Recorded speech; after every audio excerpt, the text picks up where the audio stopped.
বেশ কয়েক মাস আগে আমরা রানাঘাটে গেছিলাম মুভি দেখতে। তো সেই দিন কি করলাম সবকিছু তোমাদের সাথে এই ব্লগে শেয়ার করব। তো চলো বেশি কথা না বলে ভিডিওটা একদম প্রথম থেকে শুরু করি।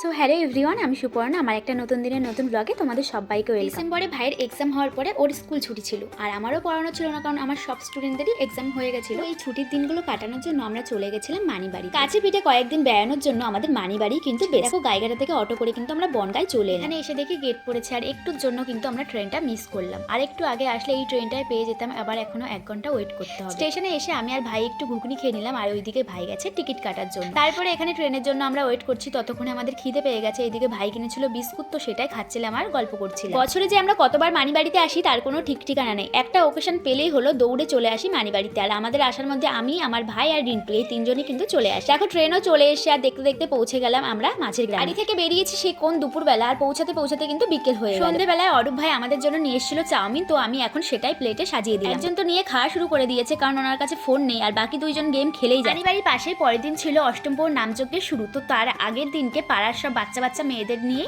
মানে কীর্তনের যে টাইপের গান হয় সেই টাইপের গানে নাচ হচ্ছিল। তো সেইগুলো শুনে আমার আর বাড়িতে থাকতে মন চাইলো না, তাই ভাইদেরকে নিয়ে চলে এসেছি আমি এইখানে। বেশ অনেকটাই রাত হয়ে গেছিল, সেই জন্য আর কি বেশি ভিড় ছিল না। তাই পরের দিনই আমরা গিয়েছিলাম দেবের খাদান মুভি দেখার জন্য। আগের দিনই রিলিজ হয়, আর আমরা সেকেন্ড দিনই গেছিলাম। আর সিনেমা হলে বেশ ভালোই কিন্তু ভিড় ছিল। মুভি দেখতে যাওয়ার আগে পর্যন্ত বুঝতে পারিনি যে যিশু এখানে মেন ভিলেন, কিন্তু মুভিটা দেখতে দেখতেই বুঝে গেছিলাম যে যিশু ভিলেন ছিল। মুভি দেখা শেষ করে আমরা এখন স্টেশনের দিকে দৌড়াচ্ছি ট্রেন ধরার। চলো টাটা, সবাইকে দেখা হচ্ছে পরের ভিডিওতে।